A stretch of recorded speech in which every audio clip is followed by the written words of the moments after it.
Watu wengi wamekuwa wakikosea sana jinsi ya kuweza kudai mafao yao NSSF, madai yao ya mafao NSSF. Wengi wanakosea katika kufanya maombi haya kwa njia ya mtandao. Maombi haya sasa hivi yamebadilishwa na yanafanyika kwa njia ya mtandao na sio tena kwenda ofisini. Kwa hiyo wengi wamekuwa hawafahamu ni namna gani ya kuweza kufanya maombi haya. Kwa hiyo hakikisha unaendelea mwanzo hadi mwisho ili kuweza kujua hatua moja baada ya nyingine. Kwa hiyo hatua ya kwanza kabisa unachotakiwa kufanya ni kuingia katika portal hii ya nssf.go.tz na unatakiwa usubscribe kama member. Alafu katika video inayofuata nitakwenda kuonyesha mtu ambaye anatakiwa subscribe kama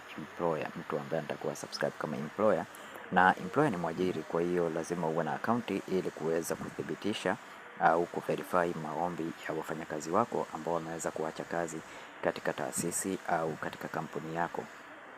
Na hatua ya kwanza utakuja katika portal hii kama jinsi unavyoona. Kuna hii sehemu ni ya kulogin. Kwa hiyo wewe usiende katika sehemu ya login, wewe utabonyeza neno sign up kama ni mara yako ya kwanza kuingia katika portal hii ya NSSF portal. Kwa utakuja katika portal hii hapa kama jinsi unavyoona hapa, NSSF account sign up. Cha kwanza utaweka jina lako kama jinsi linavyoonekana katika kitambulisho chako cha NSSF.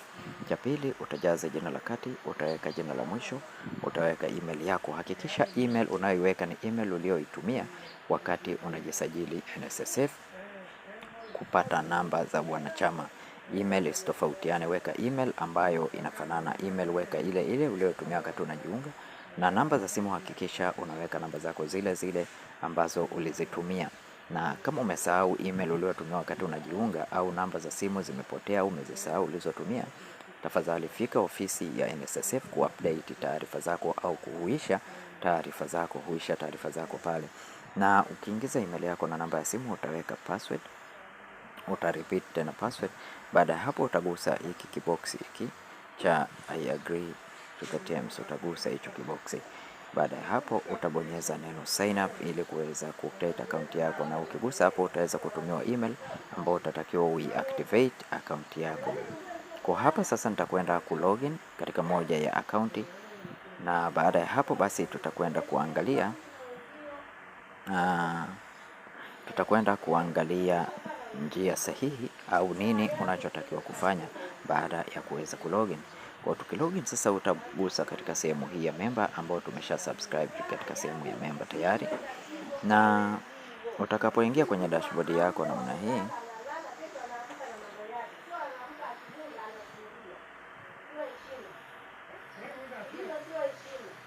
utakapoingia katika akaunti yako namna hii, kwa wewe ambaye ni mara ya kwanza kudai maombi yako, basi unachotakiwa kufanya ni kugusa katika sehemu hii ya lodge claim. Utagusa katika sehemu hii ya lodge claim. Kwa yule ambaye hajawahi kufanya, kama hapa unapoona hii akaunti imefanya lodge claim, na lodge claim ipo katika hatua ya member verified. Kwa hiyo member imeshakuwa verified, na kinachofuata saizi huyu ni kusubiri tu kiasi chake cha pesa ambacho kinatakiwa kuingia katika akaunti yake. Kwa kuna hatua ambazo unatakiwa ukamilishe. Hatua ya kwanza ni kuclaim login hiyo. Baada ya kuclaim login basi utaingia kwenye claim verification. Hii claim verification, sehemu hii ya claim verification, basi anayetakiwa kuverify ni employer. Kwa hiyo kama nilivyosema, employer atatakiwa naye kuwa na account. Kwa hiyo mfanyakazi wako aliyeacha kazi atakapofanya maombi, hatua ya pili basi ni mwajiri kuthibitisha, na hatua ya tatu ni member verification. Hii inafanywa na NSSF office. Kwa hiyo watakupa appointment. Baada ya employer verification utapewa siku ambayo utatakiwa kufika ofisini kwa ajili ya kuverify taarifa zako ikiwemo fingerprint.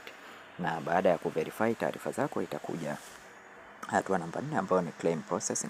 Hii claim processing inachukua muda wa siku 21 au mwezi mmoja. Itachukua muda wa siku 21 au siku 28 kuprocess claim yako, na baada ya hapo itakuja claim approval. Claim ikishakuwa approved basi utapata claim payment. Claim ikishakuwa approved utaweza kupata pesa zako. Na mfumo huu kwa sasa umeweza kubadilika. Hapo mwanzo ulikuwa unapewa pesa zako zote, lakini kwa sasa pesa hautapewa zote, bali utapewa 33.3 kila mwezi. Asilimia 33.3 ya mshahara wako utakuwa unapewa kila mwezi baada ya hatua hiyo kukamilika. Kwa hiyo hii ni akaunti ambayo tayari ipo kwenye process, bado haijalipwa.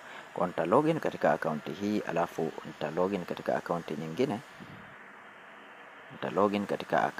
nyingine, ili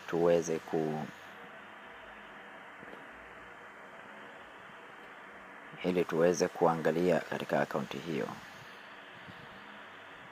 Na hapa nimeweza kulogin tena katika akaunti nyingine ambaye tayari ameshaweza kukamilisha kila kitu. Tutagusa hapa sehemu ya all details, na baada ya hapa katika akaunti hii utaweza kuona claim approved. Claim approved maana yake mtu huyu tayari pesa zake ameshaweza kuzichukua. Mtu huyu tayari ameshaanza kulipwa asilimia zake. 33.3, asilimia 33.3. Kwa kama unavyoona, ya kwanza tiki, ya pili tiki, claim verification, member verification, claim processing, claim approval na claim payment tayari. Kwa hiyo maana yake huyu tayari ameshaanza kuchukua pesa zake, atakuwa anapata pesa zake kila mwezi. Kwa hiyo hii ni namna ya kuweza kudai mafao yako NSSF hatua kwa hatua. Viambatanisho ambavyo unatakiwa kuwa navyo hakikisha una certificate of service au kile cheti ambacho unapewa baada ya kuacha kazi, lakini hakikisha una termination letter au barua ya kuachishwa kazi, na hakikisha bank details. Bank details kwa sasa unaipata katika mfumo wa NSSF. Unachotakiwa kufanya ni kwenda tu kupeleka benki na kuthibitisha hiyo taarifa, na hakikisha una kadi yako ya NIDA, personal identification card au national identification card tayari unayo, na kadi ya mwanachama ya NSSF hakikisha unakuwa navyo. Kwa hiyo viambatanisho hicho vitano unapata pesa yako kwa haraka kabisa bila usumbufu. Na kwa hiyo ambaye ni mara yako ya kwanza kuingia katika channel hii ya Feaboy, tafadhali bonyeza neno subscribe, like video hii na share video hii kwa wengine wengi zaidi. Asante na karibu.